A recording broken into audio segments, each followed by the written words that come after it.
Qu'est-ce que vaut mon entreprise? Comment est-ce que je peux la valoriser au mieux?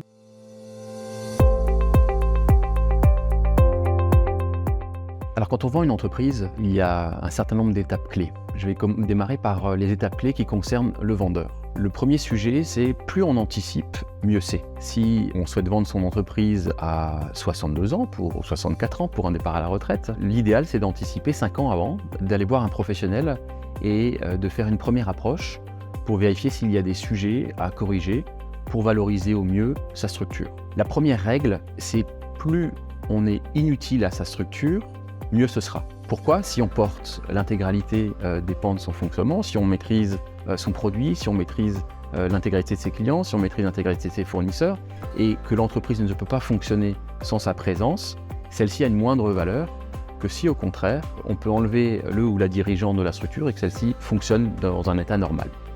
Donc, maître mot, l'anticipation. Le deuxième sujet, c'est la valorisation. Pour pouvoir partir à la retraite ou pour pouvoir se reconvertir ou en tout cas vendre son entreprise pour partir sur de nouveaux projets, le principal sujet, c'est la valeur. Qu'est-ce que vaut mon entreprise? Comment est-ce que je peux la valoriser au mieux pour pouvoir réaliser mes projets? Cette question de la valeur, il faut l'approcher et en amont pour éventuellement pouvoir corriger les éléments qui impactent la valorisation de mon entreprise et donc encore une fois, anticiper.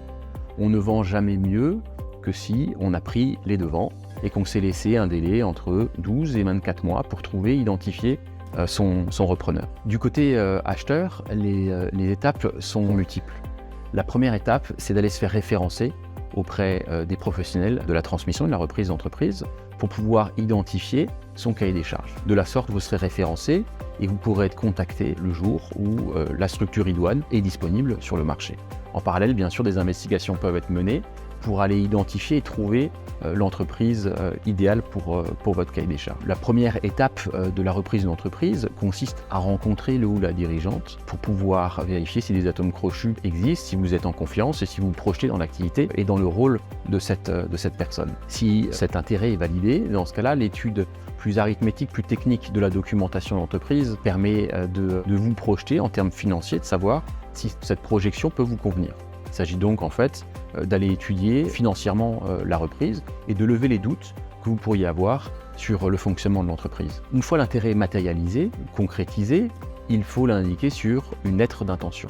Cette lettre d'intention sera rédigée par un avocat ou par votre conseil et permettra de coucher sur papier l'intégralité des critères de votre prise, en termes de prix, en termes d'accompagnement, mais aussi en termes d'intérêts liés sur le futur. La deuxième étape sera d'entrer en négociation éventuelle avec des allers-retours sur cette lettre d'intérêt qui pourra aboutir vers une signature des deux parties. Postérieurement à cette LOI, l'objectif quand on achète une société, non pas un fonds de commerce, c'est d'aller mener des due diligence. Votre conseil, avocat et expert comptable, vont étudier la documentation juridique, comptable et financière de l'entreprise pour pouvoir attirer votre attention sur des éventuels risques.